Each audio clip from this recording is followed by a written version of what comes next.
Hi, I'm Roberto Santamarina, exercise physiologist and strength and conditioning specialist. If you've ever had frozen shoulder or are experiencing frozen shoulder, then that's why you're watching this video.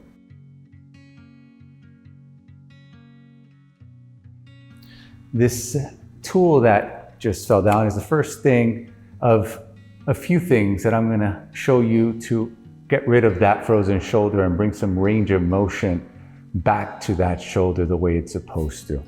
We have this massage gun that will help the shoulder, but if we don't have this, I'm going to show you a few manual manipulations that you can also do instead of the gun itself. The idea is that this is a crazy phenomenon, this frozen shoulder. It comes out of nowhere and it's a contraction of the capsule that's around the shoulder itself. So I'd like to bring a little bit of circulation, a little bit of movement around the outer part of the shoulder and muscles before even bringing any type of stretch to that area. Some say that bringing pain to the area is a good thing. I don't quite believe that. I believe that everything should be around maybe discomfort level, but nothing beyond that 9 or 10 level on your pain threshold. So we want to just start working the front side of the shoulder, around the chest area as well.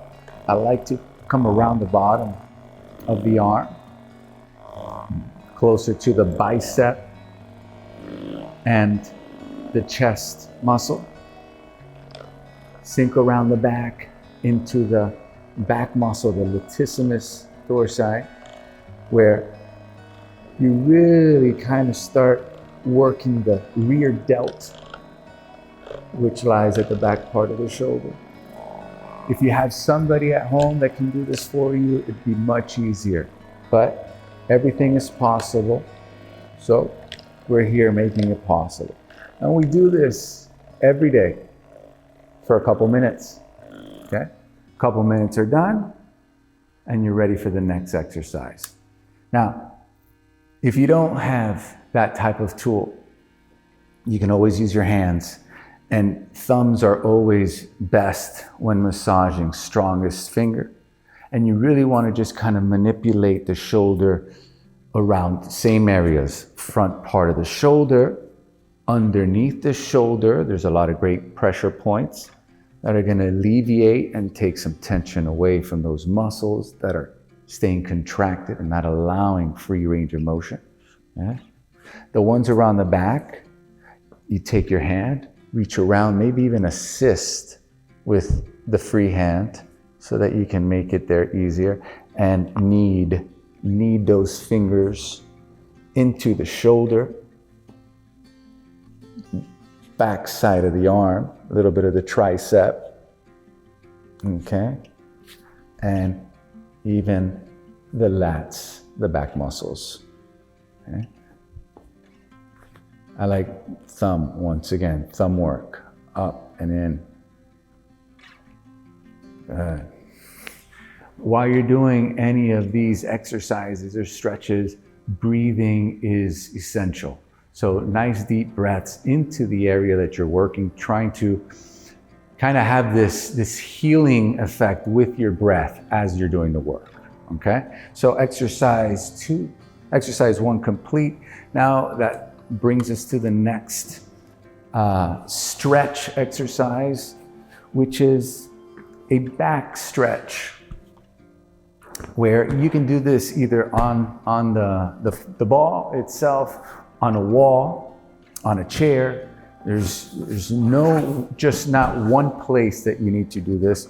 You can find a good, strong, comfortable bench where you can place your forearms down. Now for this exercise, I found that keeping something in between the hands while you do this stretch makes the release that much greater. And that's what we're trying to look for a release.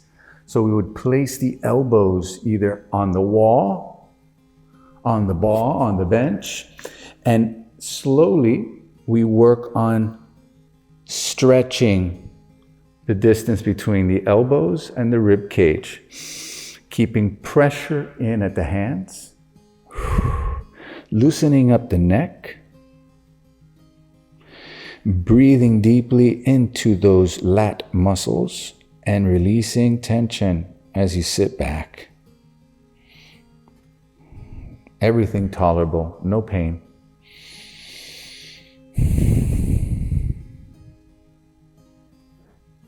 And we continue that stretch for about a minute or so.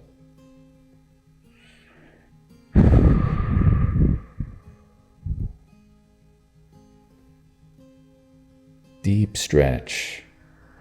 Trying to keep bringing those hands back behind you. No tension at the neck.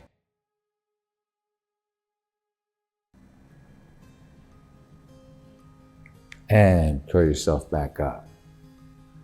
Okay, excellent. So that will continue to bring a little bit more range of motion to your shoulder. And we'll finish with the last exercise, stretch, where we have a seat on the floor, placing our feet about shoulder width apart, our hands behind our back. Okay? If it's difficult to get the hands so close to the body, okay, you might want to offer yourself maybe a little chair or some sort of a pillow to come up over the hands a little bit higher. We want to keep the hips working forward. One step at a time, feeling that shoulder, taking a deep breath to that stretch. If there's discomfort, try to exhale the discomfort away, release the tension, keep bringing the hips forward. I want you to place those palms down against the floor, against the mat, and push and press.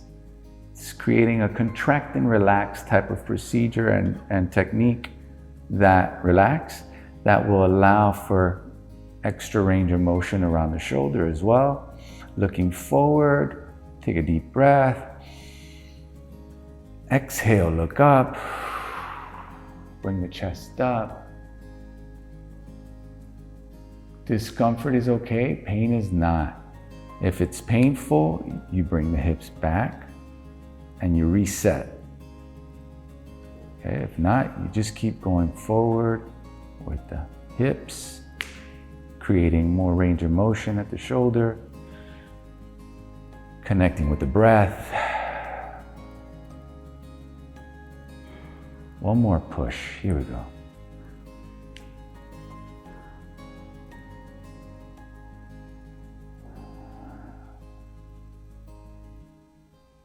Very good. And to come back, sit back close to the hands, bring the arms out in front of you, and there you are.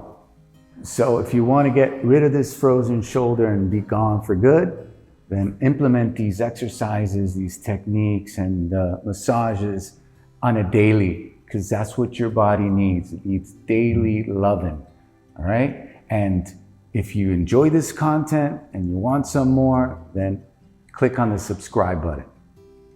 See you soon.